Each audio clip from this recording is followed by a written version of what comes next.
काम होने जाए, काम हो गया यदि ऐसा हो, पर ऐसा भी है नहीं। बुखार उतरा कि नहीं, थर्मामीटर से पता चलता है। इसे दृढ़ करो, बढ़िया है, इसे दृढ़ करो। आश्रय तब दृढ़ माना जाता है, भारी से भारी विपत्ति या भारी से भारी संपत्ति पर भी हमारी चित्त की एक भी वृत्ति किसी व्यक्ति वस्तु स्थान पर न जाए, केवल अपने आराध्य देव पर रहे।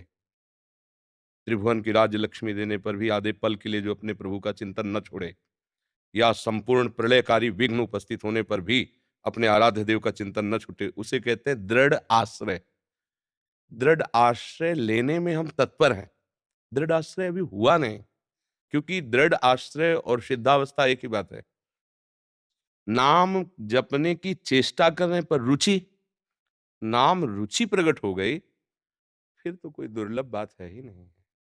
नाम रुचि का तात्पर्य होता है सोवत हो रसना रटे राधा कृष्ण सुनाम। शयन में है पर जिह्वा राधा कृष्ण, राधा कृष्ण, उसका स्वभाव बन गया है।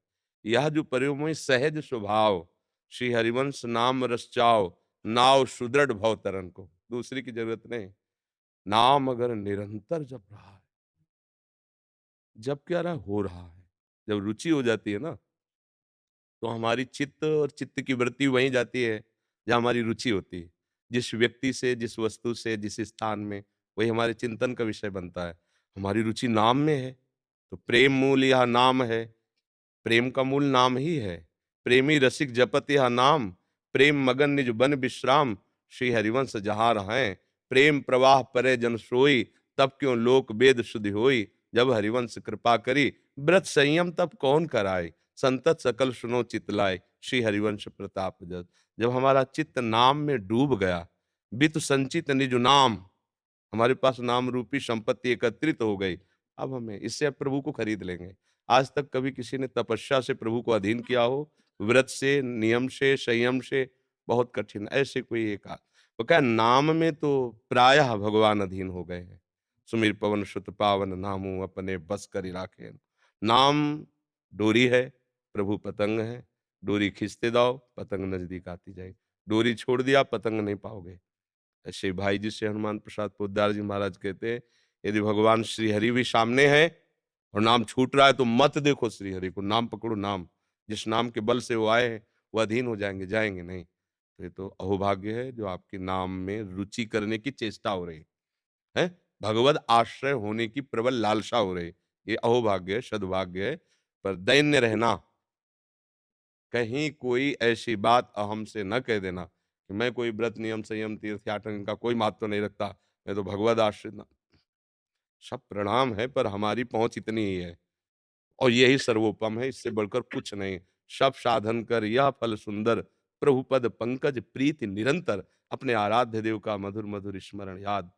शायद इसको ही इश्क कहते हो, जैसे कोई दिल को मसला करे, अपने प्यारे की याद में एक विशेष मीठी पीड़ा हो रही, कोई छेड़ दे तो बस भबक पड़े हो, ऐसी स्थिति। हृदय बहा घूम रहा है, नाम स्मृति का तार चल रहा है, रोम रोम रग रग प्रफुल्लित रहता है प्रभु स्मृति में। यही जीवन का परम लाभ है। पर असाधन यदि करोगे तो ये होते हुए भी अनुभव नहीं होगा। जो भगवत विरोधी बातें हैं, जिनको ठाकुर जी ने, संतों ने, गुरुजनों ने निषेध किया है, वो आचरण भूल के भी नहीं होने चाहिए। भूल न दे कुमारग पाऊं, यदि गंदे आचरण भी करते रहे मनमानी, तो फिर चलनी में गैया दुहे, दोष दैव को दे कि भाग्य में लिखा है दूध नहीं पीना है, चलनी में क्यों दूर रहे हो। तो ये जो हमारी ज्ञानेन्द्रियां कर्मेंद्रियां हैं, इनको हम भगवत कृपा से विवेक के शासन में रखें, मनमानी कहीं आचरण न हो पावे, तो ज्यादा समय नहीं लगता आनंद स्फुरित होने का, क्योंकि हमारी नींव आनंद में ही है। हमारा जो स्वरूप है ना, वो आनंद सिंधु ही है, दूसरा नहीं है। भगवान अंश रूप में भी जहां प्रकट होते हैं तो पूर्ण ही होते हैं, क्योंकि वो पूर्ण है। वेद शास्त्र सब ऐसा कहते हैं, भगवान पूर्ण है। पूर्णमदा पूर्णमिदम पूर्णात पूर्ण मुदच्यते पूर्णस्य पूर्णमादाय पूर्णमेवा वशिष्यते। तो जो हमारा स्वरूप है वो भगवत स्वरूप है, और जो स्वरूप भगवत स्वरूप है वो आनंदमय है। तो हमें कहीं आनंद लेना नहीं है।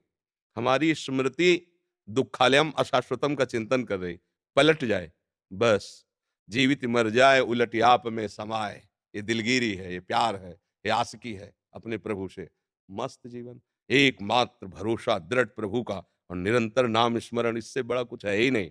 पर मैं ऐसा किए हूं, ऐसी भी बात नहीं आनी चाहिए। गुरु कृपा से, भगवत कृपा से इस मार्ग में चलना चाहता हूं, ऐसी भाषा होनी चाहिए। कहीं उसमें अहंकार की गंध भी नहीं होनी चाहिए। ठीक है?